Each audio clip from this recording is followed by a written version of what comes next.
What's up, Quadcopter fans? It's HungryDrone.com, and today I'll be doing a test flight and review of the Skytech M62, which I believe is equivalent to one of the SEMA products. This is basically designed to look like a mini DJI Phantom, so it's very cool. It does have a camera on board. So we're going to try to get this thing going and capture some video with it today. So we're going to turn the switch on. It does have an on-off switch. And I'm going to bind it to the controller. So it is bound.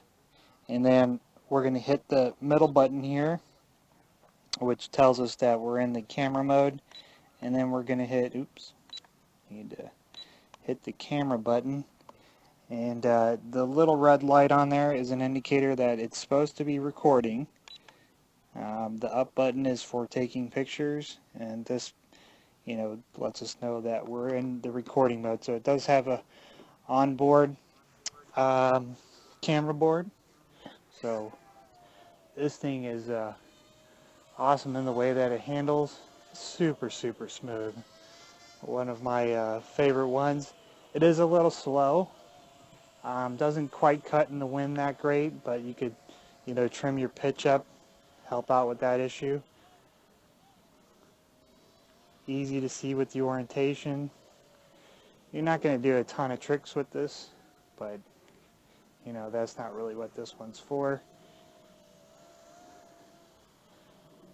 It's modeled after one of the best camera birds out there, so let's see if we can get some video.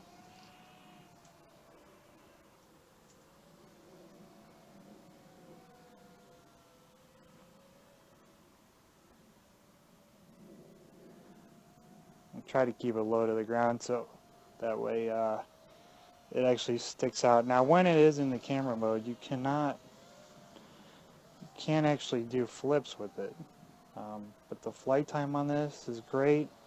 Could be because I'm not doing any flips with it, but you think it would zap a little bit out of it from recording. Now I haven't been successful with my recordings with this yet. I followed the instructions, but I just keep on getting scrambled jargon on the micro SD card. I've switched it out with a better quality one. It comes with the 512 megabyte SD card that you can insert in there. I had an 8 gigabyte one just lying around from a different quadcopter, so I put that in there, and no real luck as far as being able to record any video with it. So this is just the beginner mode, so we can crank up the speed a little bit here.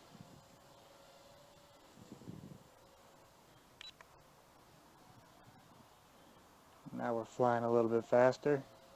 A little bit of a headwind blowing in.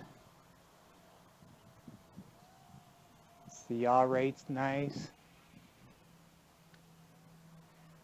It's just that pitch is not the best in the world. As you can see, I've got it fully floored, and we're not really making any progress against the wind here. So I'm going to fly sideways into the wind. I'm not really sure what the reasoning is on this forward pitch not being that great. Maybe we'll go in reverse, see if we can cut into it better that way. There you go.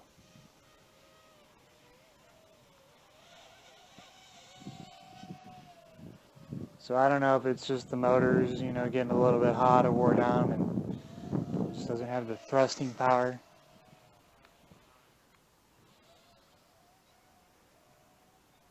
The wind's really kicking its butt today, so I'm just barely eking back to my starting point, or home base.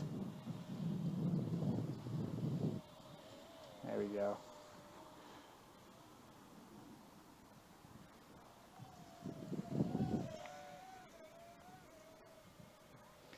But I mean, other than that, I mean, it's very, very stable, excellent flyer. You know, indoor conditions, this thing would be awesome for anyone trying to do that. It does have some prop guards that you can put on there. I do have landing gear that I put on mine that it comes with it. It's optional, you don't have to. It does have some footings on the motor mounts or the motor seats that you can land just fine with, but to give it that DJI Phantom look, you can snap those little suckers on, and it does help. I mean, it reduces the impact, especially with that camera board being on the bottom. You don't want to be smacking that thing off concrete, you know, if you are flying over some sort of concrete. But, you know, as you can see, a little bit lacking there. Might try to trim it up a little bit, see if that'll help us out, fight this wind.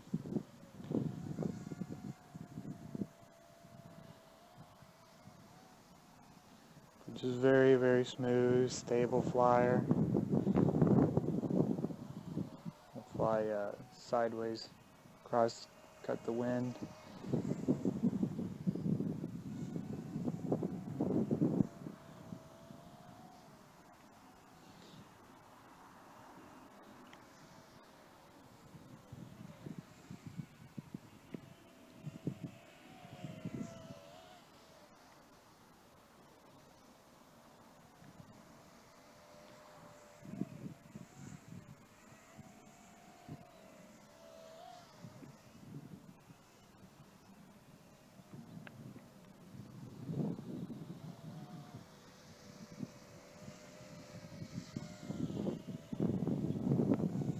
You'd think it would have a better downward pitch or forward pitch because you know, most of the weight is distributed towards the front,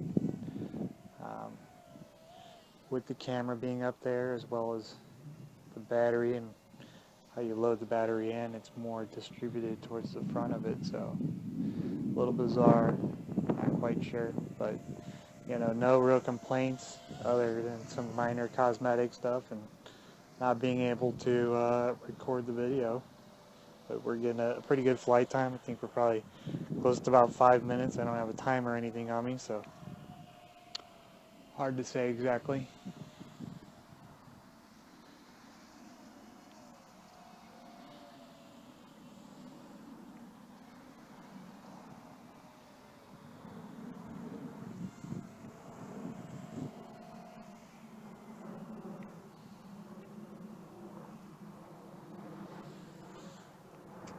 And we're out of battery with no warning.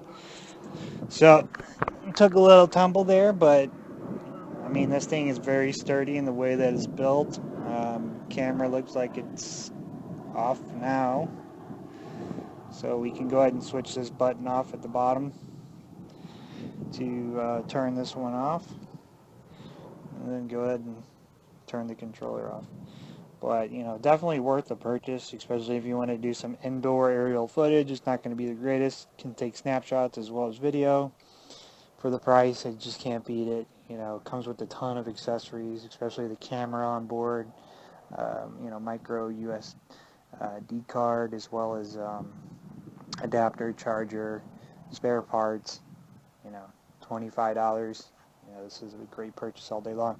So this video helped you out in any way, definitely give it a thumbs up, and be sure to subscribe to the channel for more videos.